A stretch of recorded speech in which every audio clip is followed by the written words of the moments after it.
All right, back for another Monday Yep. live. Um, Mike's a legend, and the Godfather. Oh, That's good. well, That's two can good help. things. It helps. Before we get rolling, I want to make sure we talk about obviously our number one thing that we're doing. We've been just crushing this, both me and Mike Farrell, on just doing these prospect promos, and the results have been tremendous. Everyone's really enjoyed them. The reach has been magnificent. If you have a chance to check out, go to myfootballcamps.com/D1 or nucsports.com/D1. You'll see all the information on there. We're even starting to add. We'll even add more of our videos on there that we're doing. But it's dynamic, and it is helping guys get noticed. So check that out. That's real important. Um, Mike, what do you think of some of the stuff we've been doing lately on there? Yeah, I mean it's fun. It is really interesting to see some of the comments, that people make. It's not there's nothing negative. Everybody's been happy with it so far, and even fans, they've never heard of these kids before. So I've had a few people that say, is he big enough, to play this position, or just sort of ask questions about a kid that no one's ever heard of before. And it's going to be more exciting too as they start to pile up offers. We got a few kids that got offers already, but as the football season moves forward, we're going to get more and more of those kids. And yeah, it's just unique. I like the opportunity, and I just think it's one of the more fun things that I've been able to do since being independent. I love writing and all that stuff, but I'm still a scout at heart. And, you send me a kid and I'll find out what he needs to work on and what he's good at. Yeah, it's a ton of fun looking at what they do and then talking about it and sharing that with as many people as we can. And then, like I said, it's all platforms too. So you're sharing it on all your social. I'm sharing it all mine. I started doing on my YouTube segments that I did for these kids, taking those segments and putting really nice cover art on it. So when people see it, it pops off, and they'll pop off their stories. So really cool stuff. We want to touch base on that, and want to announce also a great partnership we have coming up with Youth One around these promotions.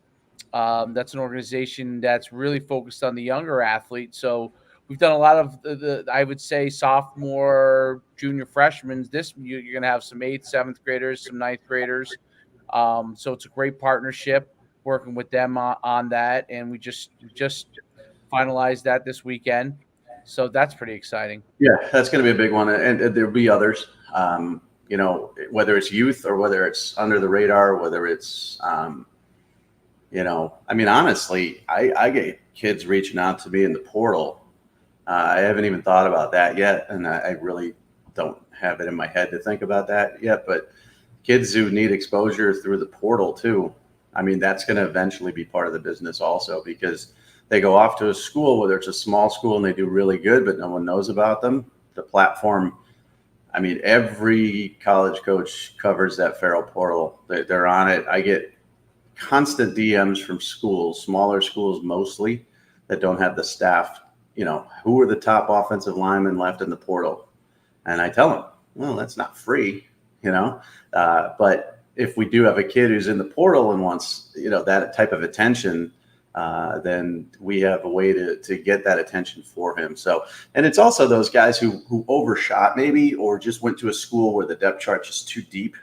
And they have film from high school. They don't have a ton from college. They got practice film from college and things like that, and just need a little boost because they can't do it themselves.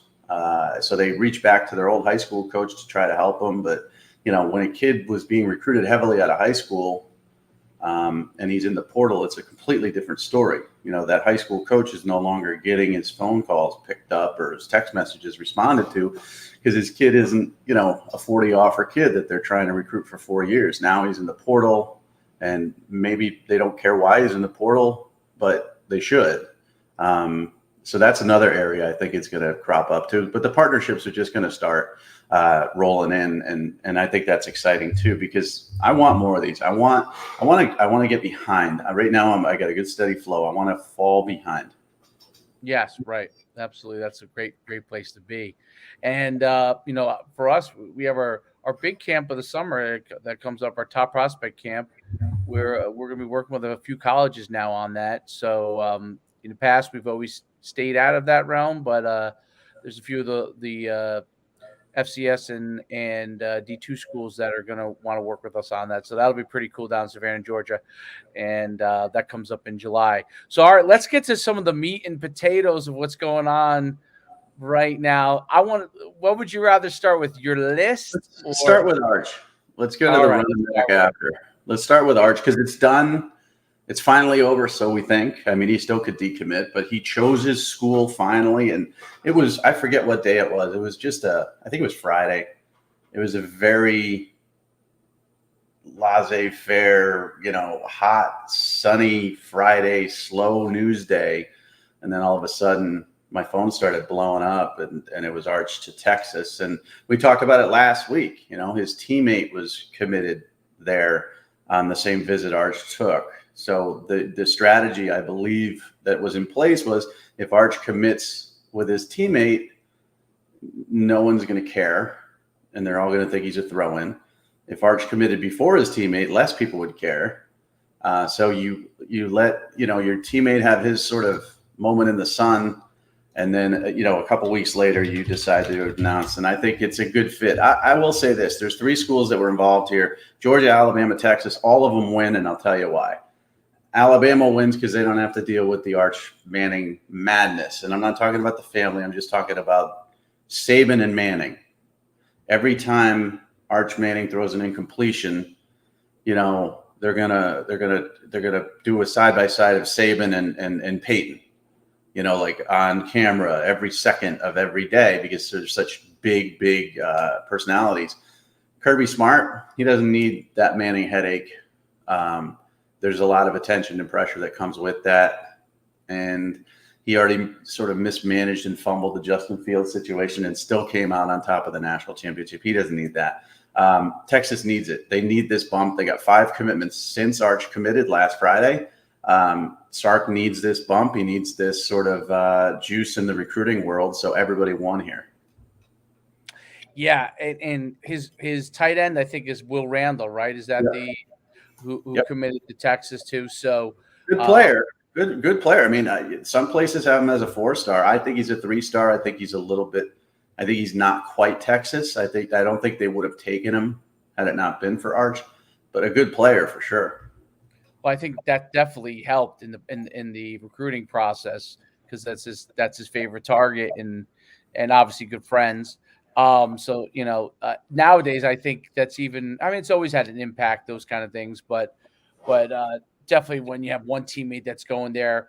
You saw it with the Michigan State wide receiver last year, transferring. I think he was transferring in the quarterback. They had that connection. They were teammates in high school, and so those are the kind of things that I think you'll see a little bit more of that. I think going forward, just because players are a little different now, their comfort level, and they want to have that certain level of comfort. What I thought was interesting. So a couple things.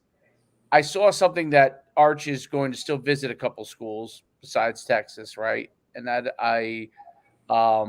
so I thought that was interesting. Some people were like, "What does that mean?" Right?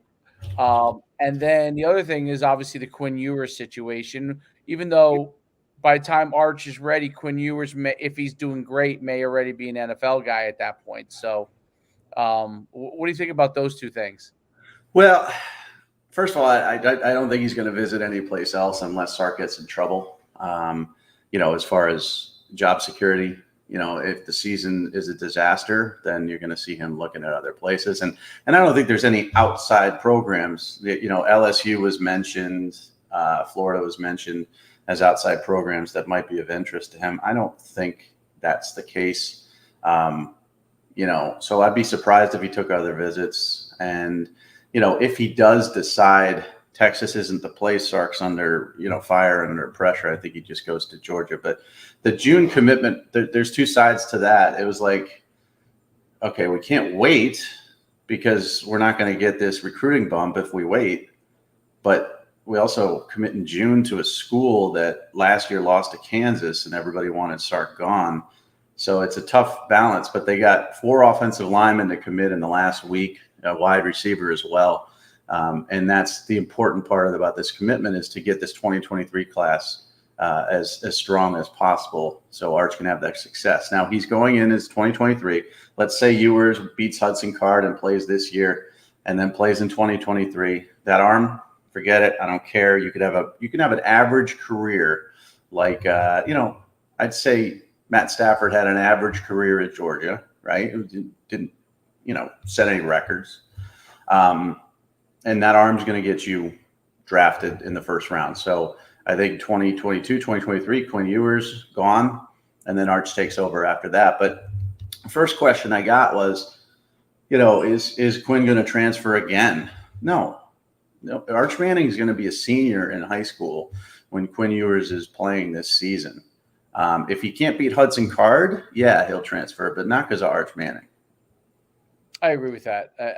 There's enough of a gap that if Quinn Ewers is starting, he's no doubt, and he's playing well, and then Texas is a good season in that short time frame. He'll be in the NFL, and even if Arch was sitting that first year, that's really 1 year just to kind of learn, and it's really not a big deal at all. So I agree with you on that. At first I thought that was going to be an issue, but now that I look at it, you look at the time frame and the spacing, if they're back to back, yeah, that could be an issue, but they're not. Right. So not really going to be an issue. So I think that's really, I mean, that was the hottest news by far. Yeah. And I want to talk. If before we get into that, if he wants back-to-back, he's worried about back-to-back, then he shouldn't be going to, like Malachi Nelson committed to Oklahoma when Caleb Williams was a freshman there. He didn't care. Malachi Williams is at USC, committed to USC now. He doesn't care who's there. That's the type of attitude you have to have. And I don't think Arch Manning cares either. Yeah, that makes a ton of sense. I agree with you 100% on that. 100%. All right, now your list, okay? And as you self-proclaim, not as hot as your your QB list for obvious reasons. More people care about the QBs, obviously. Right. Nothing to do with the list. Although I did see a couple of scorn comments that I get a good chuckle at, but as you would expect, a couple of people have the scoring. And for myself, some of these names down the list, I mean, I knew the quarterbacks, but some of these names on the list are you really did a great job of digging. It's a dive, man. It's a deep dive, and nothing's right, nothing's wrong about the list. It's just an opinion. The quarterback one, everybody knows who the quarterback is at every school, right? But when you don't know, that especially these group of 5 guys, I mean, half of this list, maybe a little less than half, are group of 5 guys that you may have never heard of. Lou Nichols, Central Michigan, is number 13 on the list. Rasheen Ali at Marshall. These are great football players that people don't know a lot about. Dwayne McBride, UAB, nobody knows him. Keaton Mitchell at East Carolina. So it's for the real geeks. But the debate at the top was one of the big things: Treyveon Henderson versus Bijan Robinson. There were so many people that felt Bijan should be first. And listen, this is just like C.J. Stroud and Bryce Young, man. I mean, I had Bryce Young 1, Stroud 2. You could flip them. I don't care. They're 1A, 1B to me. And then after that, the most of the complaints were, how can you have Jabari Small off the list from Tennessee? How can you have Zach Charbonnet, ahead of Tavion Thomas in the Pac-12? Or how on earth is Travis Dye, who transferred to USC, ahead of Charbonnet? And then, on and on. Zach Evans ahead of Tank Bigsby. How's that possible? There's a lot of discussion there.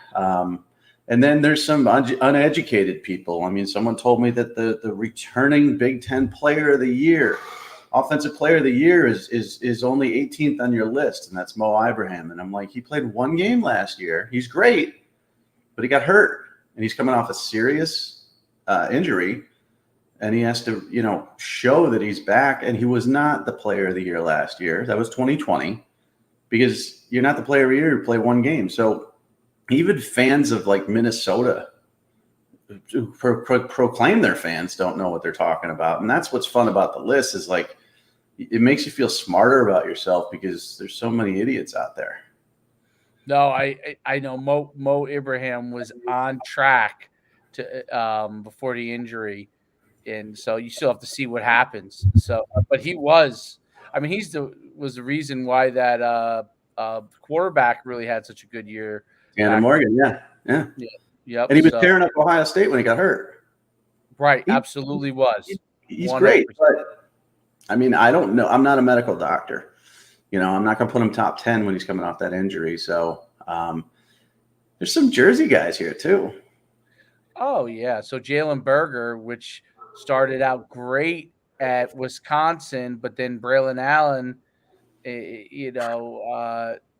took over there. And so, in Wisconsin, the way it works, they do use two backs, but that first guy is the workhorse. So, you get in a position where you're not going to get as many touches. And the guy who gets the ball at Wisconsin, I mean, Braylon Allen, statistically, just because of the way Wisconsin plays, could end up being better than all those guys statistically, just because of their power offense. But yeah, Jalen Berger is a guy that has great potential. I mean, at 29, he started off, he looked like he was going to be a megastar. I mean, in Jersey, I want to say he was the top guy out of Jersey out of high school. He was, yeah. Yeah, and he's big, he's strong. He's got that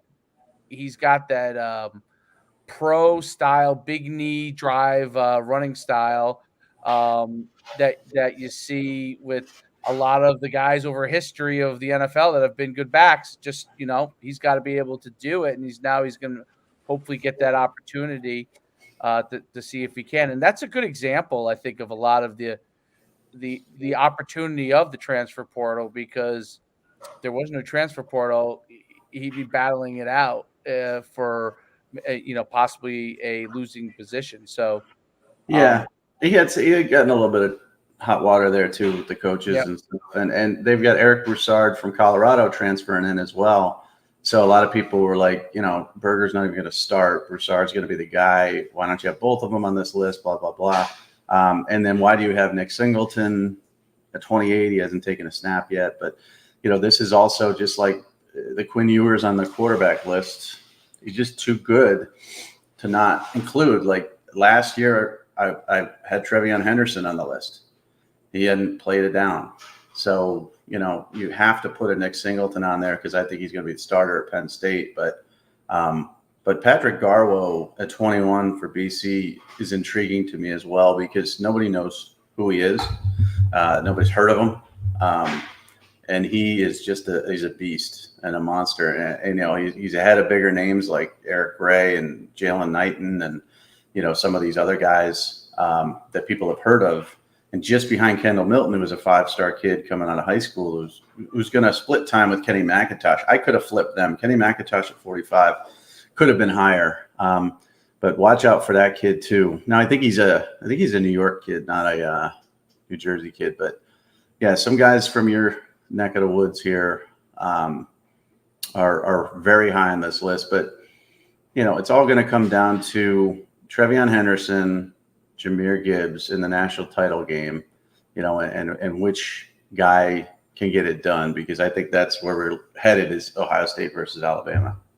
Yes. I say that 100%. And you know what? Alabama's got other guys probably behind if something ever goes down. So, I looked at the list. The first thing that I thought was that Texas people would have an issue Bijan being 2. And you could, you're right. You could argue for either one of them. Deuce Vaughn is an unbelievable player as well. And then obviously, down the list, probably some people said, hey, Will Shipley,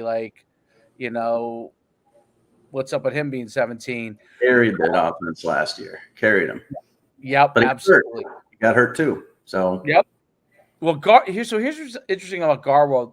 The system is a big deal, and John McNulty being the offensive coordinator at Boston College now, the new offensive coordinator, he was the offensive coordinator when Ray Rice was the running back at Rutgers, when they had all that kind of pound the ball stuff going on. So that's a guy that could end up having a ton of yards in that kind of system. He loves to use 2 tight ends. He loves to pound the ball and go play action. So combined with the quarterback that they have there, that really it seems like those 2 players fit that exact kind of offensive coordinator philosophy for them.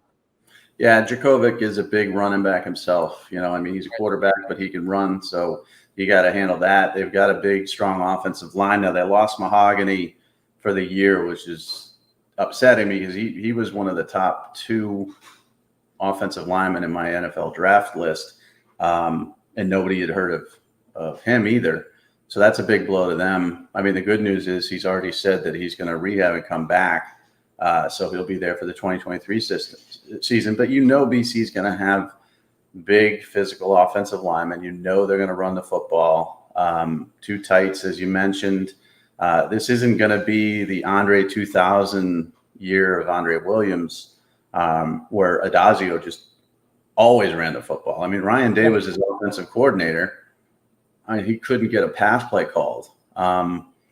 It's not those days, but it will be a run-heavy offense, and he'll put up some big numbers. And, Utah, man, Treyveon Thomas is great.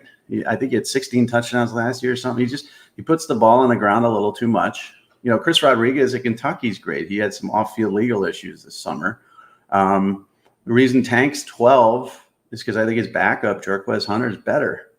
It hasn't played out that way yet, but Jarquez Hunter at 44, it's going to shoot up this list if he's healthy, but he's coming off a knee injury as well. So just so many question marks. And then Sean Tucker, the Syracuse guy, gets no attention. So it was good to see, some of the non-traditional powers like Kansas State, Syracuse, getting guys in here, Kentucky, and down to Illinois and Chase Brown. There's great running backs everywhere. This took a lot longer than the quarterbacks in my mind, just to dig through, who's going to be the guy, who could be the guy, how do they set up their offense, will they split carries?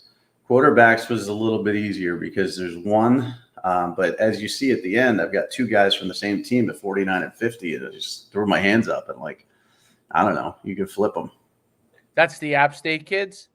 Yeah, they're both really, really good. And, there's a lot of teams with multiple running backs, that could have been included in here. Michigan has Blake Corum and Donovan Edwards in here. Tyon Evans at Louisville, but they've got 2 other really talented running backs there. Raheem Sanders at 32 at Arkansas, but their running back room is deep as well. And it came down to okay, why do you have 2 running backs from some schools, and where's Roshan Johnson from Texas? He's Bijan's backup, but he's really, really good. And it's just how do you fit them all in? Roshan Johnson could be, top 40 in this list by midseason.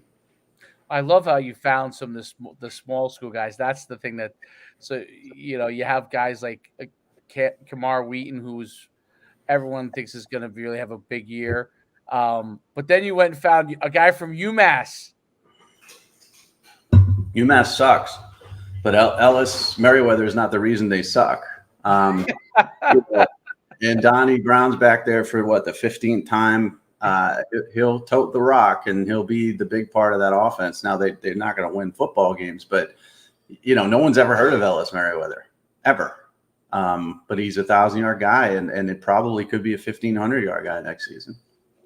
Now I wonder, Don Brown is now the head coach, right? So yeah.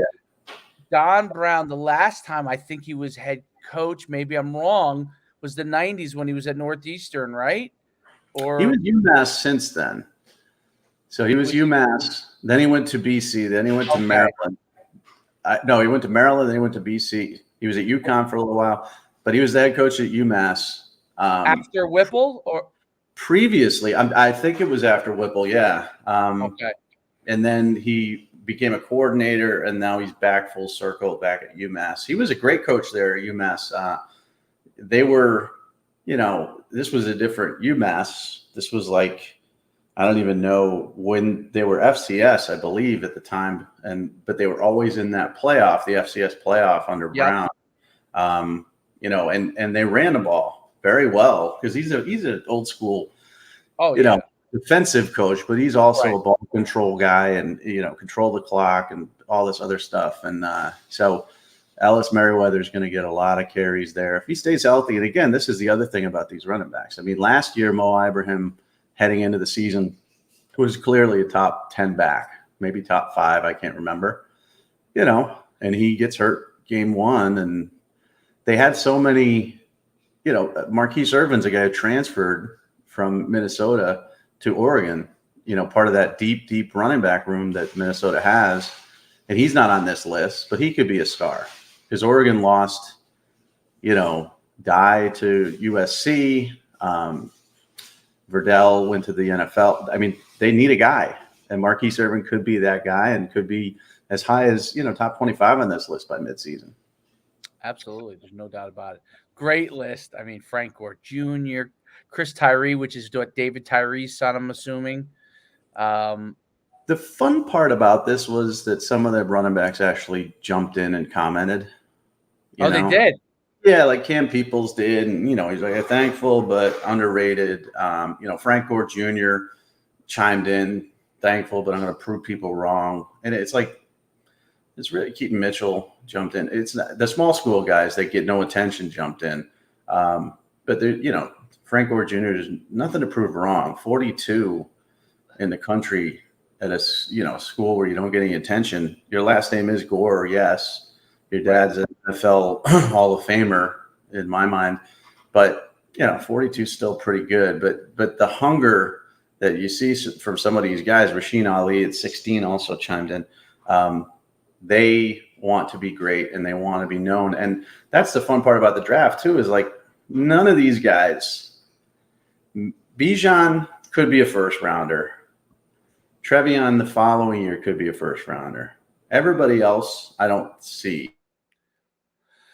At first round, too. Maybe Braylon Allen, but it's so you got to be that second, third round guy, and it could be from a small school. A lot of them are from small schools. There's no doubt about it. First round is very, very. You might get one.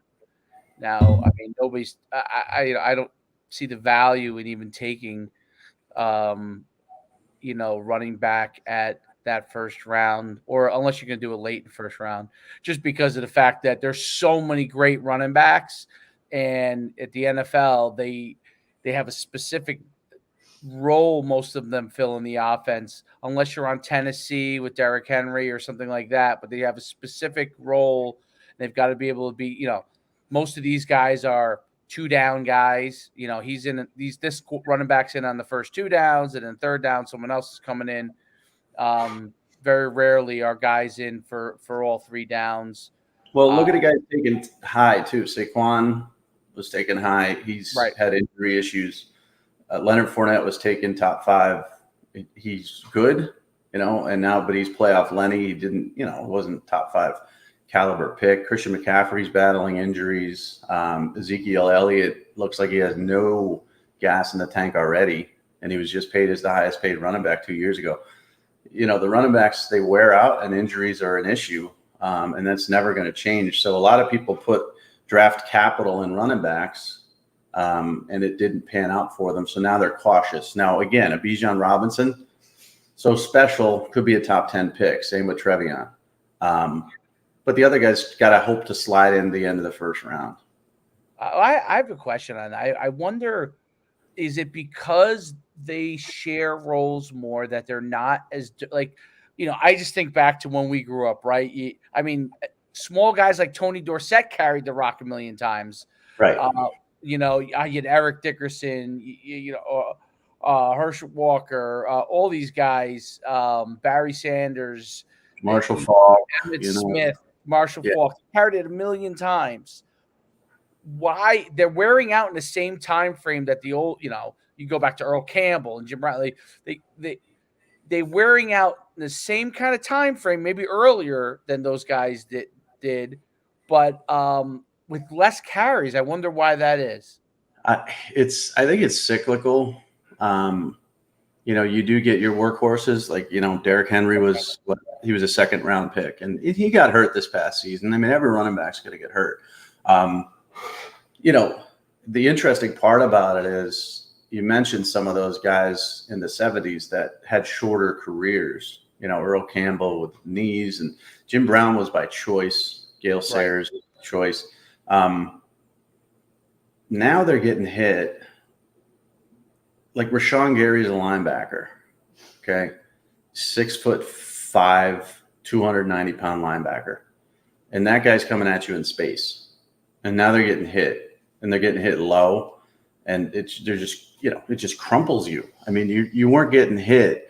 Tony Dorsett was never getting hit by 6'5", 290-pound guys with an 8-yard running start. He was getting hit. And maybe being little helped him. And he was resilient and lucky. But I just think that the size and speed of these defenders, like you see at the combine every year, these guys just get bigger and faster. It's scarier looking. And if they hit you in the open field, you're going to get leveled and hurt. I mean, it's just there's no way not to when every linebacker's 260 plus. And the weak side guy could be, 265 and a guided missile. I think that, and then if you get into the secondary, there is no DB they're trying to hit you up high. They all chop at your legs, so that has to wear on you a little bit too. You're not getting hit with the same velocity that a D line or linebacker hits you, but they're chopping at that. I mean, that's what they're taught. Like go low, take them out. Well, these guys are so big and they run with such great leverage. Even Christian McCaffrey is a smaller back, is very difficult to tackle high. You're not going to go to Derrick Henry high. You're certainly not going to go to Leonard Fournette high. Saquon Barkley with those tree trunk legs, you'd think high would be good, but it's not. You go ankles and knees, and you're not trying to hurt them. You're just trying to get them down. And there's a lot more launching tacklers than there used to be formed. Back in the day, form tackle was important. The Jack Lamberts of the world. I mean, it'd square you up and wrap you up. Now it's just guys diving around. And if they hit you, great. If they don't, someone else will. And they're all diving low. So, but I think it's cyclical. I do think, for every Saquon that's had, injuries early in his career, there are, Adrian Petersons, right? Have long careers and Hall of Fame careers and have injury. He missed a whole season, with an ACL or part of a season and rehabbed real quick. It's just cyclical, and the NFL cyclical about it too. I mean, they're willing to take as recently as 3 years ago, a running back in the top 5 if he's good enough. And I think this year with Bijan, you're going to see that as well. If a team at the top has that need and fit, and Bijan has a great season, they'll take him in the top 5 and roll the dice and hope he's, Derrick Henry or but the value of the second round, the Nick Chubbs of the world, that's where you make your money as an NFL player. And also, Nick Chubb went to Georgia, but some of these guys that are smaller school guys that have tremendous success in the NFL, you may have never heard of in college. Right. That makes a ton of sense. Really incredible stuff. That list is incredible. It's a food for conversation. Wide receivers this week on social media, and we'll talk about it next week. That you're going to get a lot of chiming in. Maybe more than quarterbacks. I think I will because, there's just so many good wide receivers in college football. I got the top. It's just a debate immediately between Smith and Jigba at Ohio State and Addison now at USC and Xavier Worthy at Texas and Keisha Booty at LSU. That's the top. But when you get into the 26 to 50 range, it's going to be like, do I take Marvin Harrison Jr., who's going to be great, or do I take a group of 5 guy who is already great that no one's ever heard of? How many Ohio State wide receivers do I take? Like, they're loaded. Does Emeka Egbuka make this list? Julian Fleming hasn't panned out yet, but he could have a monster year. So that's going to be, I don't know if it'll get as much attention as the quarterbacks, but it'll get a lot of hate. Oh, that's what I think you'll get. I think you'll get more hate on the wide receivers, and you might have some college wide receivers chiming in that are off the list that might say, "Hey, I did this," or you might have some guys that are 35 that are like, "I'm better than," because the way wide receivers, they're such divas, though. Yes. The way they respond to stuff, they'll just reply, they'll quote tweet, and then they'll just put the laughing emoji like 5 times, right? Xavier Worthy did that to me once. I forget what it was. I think I did a versus, who's better, Jordan Addison, Xavier Worthy, or something like that, right?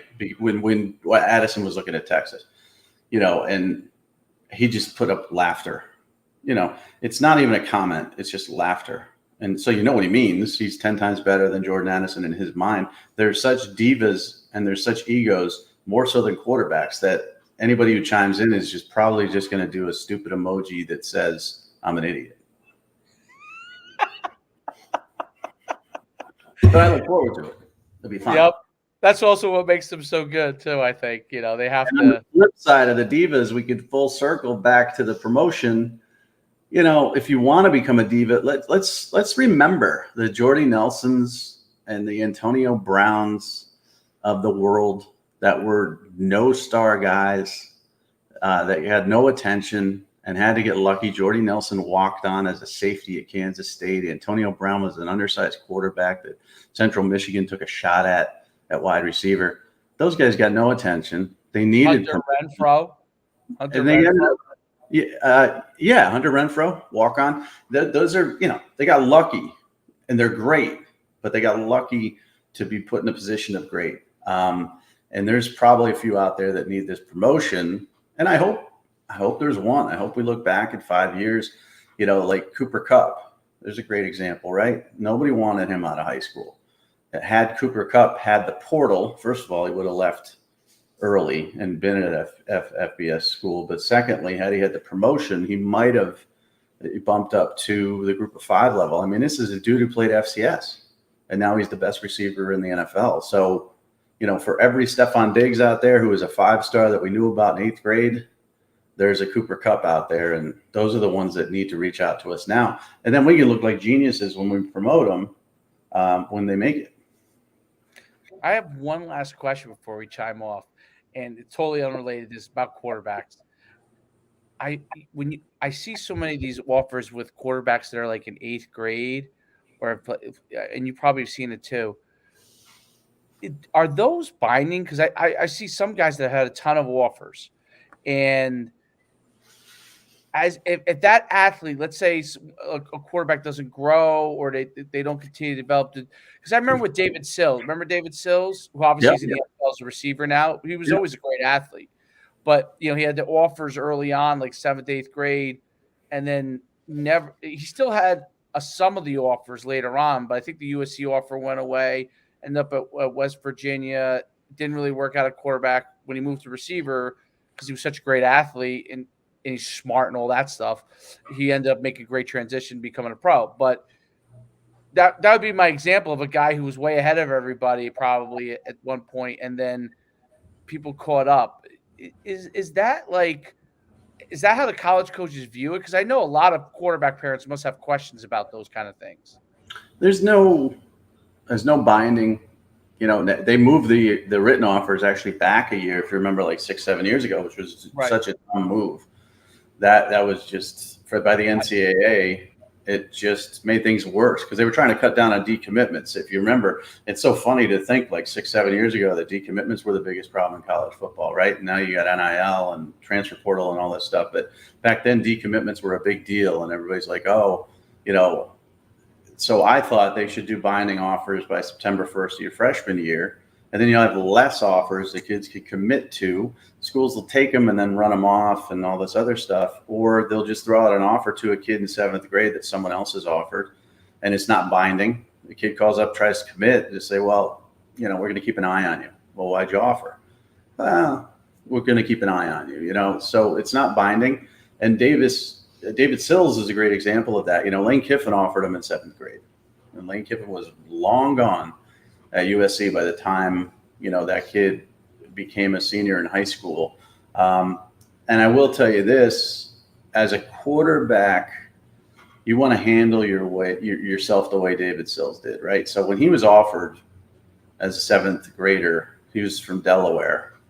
I was like, oh no, because that was my region. I was national, but I also had a focus on the Mid-Atlantic region. I'm like, he's in my state. I got to deal with this. His dad's going to be a pain in the ass. He's going to be a pain in the ass. I could just tell. And I was so wrong. The dad was fine. I saw him at so many of your camps, right? He was great. He was great. Great kid, great teammate, always wanted attention for his teammates. And just a kid that when you saw him have success as a wide receiver, you're like, I didn't know he was that good an athlete. One thing about David Sills, if you remember correctly, is he did have amazing hands, right? So whether it's ball control as a quarterback or if they were just tossing the ball around at one of your camps, he would make one-handed catches. He'd make one-handed catches behind his back and all this other stuff. But I never knew he could run, because it was 7-on-7. He didn't run at his high school that much. And I thought, this kid's not an athlete. He's a quarterback. And then he turns into a wide receiver. But he handled himself and his dad as well as anybody could have. So if you do get those offers as a young kid, first of all, it means nothing. Tate Martell got an offer in 7th grade, committed to Steve Sarkisian at Washington. Okay, that was 180 years ago. He had since, decommitted. Sark has since, went to USC, went to rehab, went to Alabama, went to Texas now. I mean, so many things have changed since then. And Martell, flipped and he committed to Texas A&M, and then he committed to Ohio State, and then he transferred to Miami. I mean, Martell ended up being horrible, doing nothing. And he had those offers in middle school. It means nothing. None of them are binding. Your commitment isn't binding either. And if it changes your head, which it did to Tate Martell, it changed his head, you're going to ruin yourself. I think that's the biggest thing, is that you've got to stay focused because they can go away. You're right about David Sills. He was really remarkable in how he conducted himself for someone that had offers that are. I do remember him going 10-2 in a broad jump as a sophomore at one of our camps, which was eye-opening. Yeah, that was eye-opening. That's crazy. And you remember, I mean, I don't think he ever lost. Did he lose a 7-on-7 tournament at any of your camps? Always win. Maybe he lost one time. I don't know. But he was always in the final. There's no doubt, always in the final. And the guys who, because I remember he had the adopted brother who went and played at Mississippi State. I think it was Mississippi State as a receiver. And they really, their family used to take care of a lot of the kids that were on that team. I remember that. So, but you're right. Rich people that just didn't come off as that way. And the dad was a millionaire. I mean, multimillionaire. Yeah, and he let the coaches handle it. He let David handle it. And there was a lot of pressure for that kid. I mean, he didn't pan out as a quarterback. He went to JUCO, if you remember. And then nobody wanted him at JUCO as a quarterback, so he went back to West Virginia, and then ended up as a wide receiver. So he's a great story, and wide receiver put up crazy numbers one year, 1,500 yards receiving or something, and unstoppable on that little inside post, unstoppable. So that's kind of a neat story, and a polar opposite story of a Tate Martell, who's not a bad kid, but he just. He's undefeated at Bishop Gorman, never lost a football game. He was cocky. He was undersized, so that led to a little bit more of his cockiness, and just made bad decision after bad decision as to where he should go and who we should play for. And now he's the guy that you put out a ranking on a kid who may be 5'11" as a quarterback, and he's going to suck like Tate Martell, and that's what Whereas the opposite is if a kid moves from quarterback to wide receivers, he could be successful like David Sills. Just polar opposite trajectories through the career. Yep. Pretty awesome. All right. Well, like we've talked about before, check out myfootballcamps.com/D1 or nucsports.com/D1. We got a great new partnership with Youth One. So a lot of the athletes that end up coming through the different programs. A lot of them start at Youth One, so it's a great time to talk to them. Also, at MikeFarrellSports@gmail.com, I have a dedicated salesperson now. So if you do email me at MikeFarrellSports@gmail.com, you're going to be put in touch with somebody who's going to communicate with you. And then if you decide to purchase the program, then you'll be communicating with us. But you're going to get a little, because we get a lot of them, and sometimes you can't put the personal attention on each one of them. So I do have somebody who's going to handle that. And I've known him since I was 10 years old, trust him. And he's going to like sort of guide you through. And then the other part about this that I've, kind of been excited about is the long-term understanding, like the one-time promo, which is great. And it's the one that sells the most. Sometimes it's enough, sometimes it's not. And you got to regroup and look at it. And so we've had a couple of, quarterbacks that have gone from one time to 6 months, and we get to spend a lot more time with them. And DM them and say, hey, what's your next step? What film do you have? Workout film do you have? What 7-on-7 film do you have from the summer?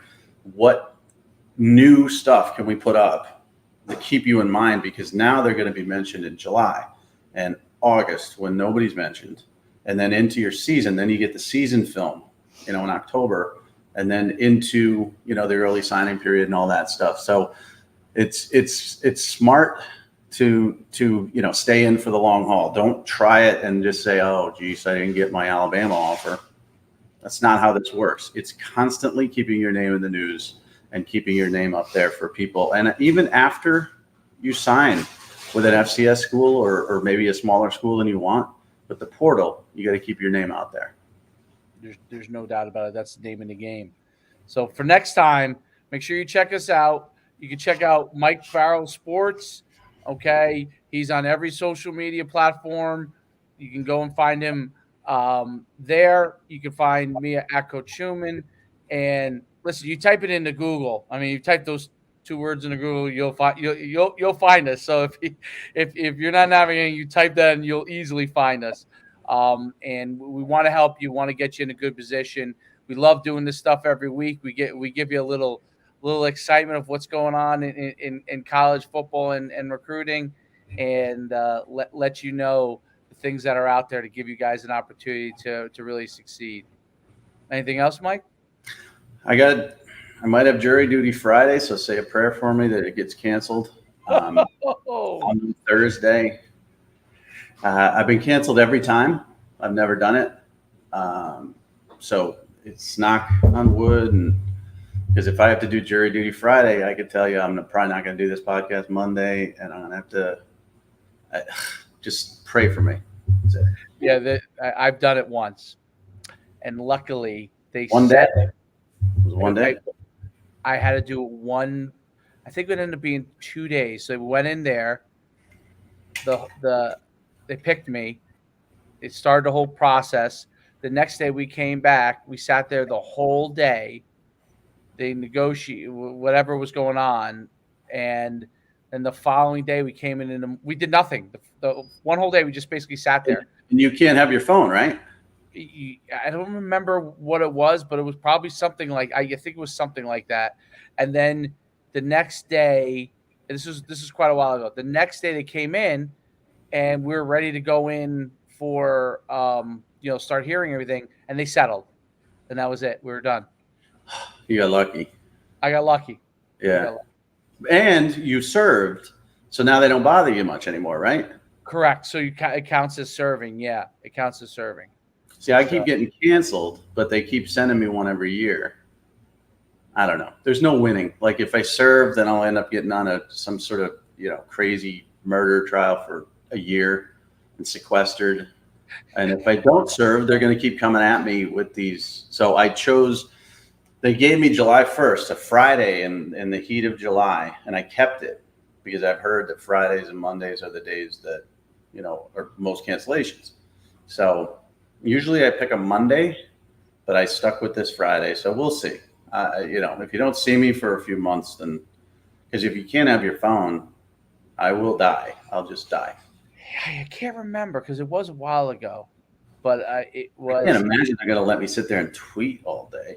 No, I know I remember thinking when they came and said it, I was like, oh wow, I got lucky because they're, in a sense that, I mean, I wouldn't mind serving on just for the process for a shorter case. I think it's kind of interesting, but to be on, like, if you're sequestered for a month, that's tough.